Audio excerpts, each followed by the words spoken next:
පතිරණ තමයි හොදටම කළේ. කවුද අයියේ පතිරණ කියන්නේ? මන් දන්නේ නෑ. ඊනම් මේ වීඩියෝ එක බලන්න පතිරණ කවුද කියලා ඔයාට තේරෙයි.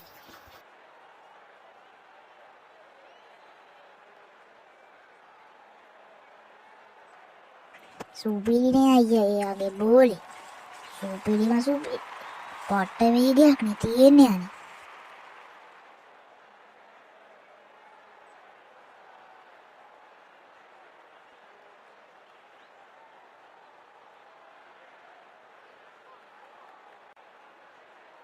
ෂිට් අපරාධ තව චුට්ටක් බෝලේ මෙහායින් ආවනම් අවුට් මෙයා අවුලක් නෑ එයාට හොදට පුළුවන් නේ ඒක අපි සතුටු වෙමු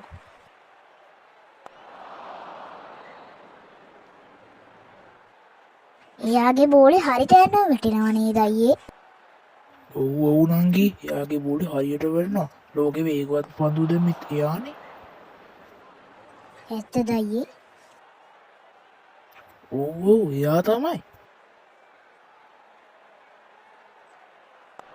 ඉවරයි 6ක් වගේ නේද ඈ අවුට් යේ මැක්කනේ නංගි පතිරණගේ වැඩේ ඉතින් පතිරණ බෝලයක් දැම්ම කවදද 6ක් යන්නේ ඔය ඉදලා කනාවට වුණට පාර තමයි ඉතින් ඒක නම් ඇත්ත නේද අයියේ බෝල දාන විදියෙම තේරෙනවනේ මුදකින් විතර ඒකලක් ගහගන්න බෑ මොන ලෝකෙන් මේ තෝරගත්ත තැන ටිකට් ටීම් එකට ඉතින් ඔයා මේ වීඩියෝ එකට කැමති නම් සබ්ස්ක්‍රයිබ් කරලා ලයික් කරලා යන්න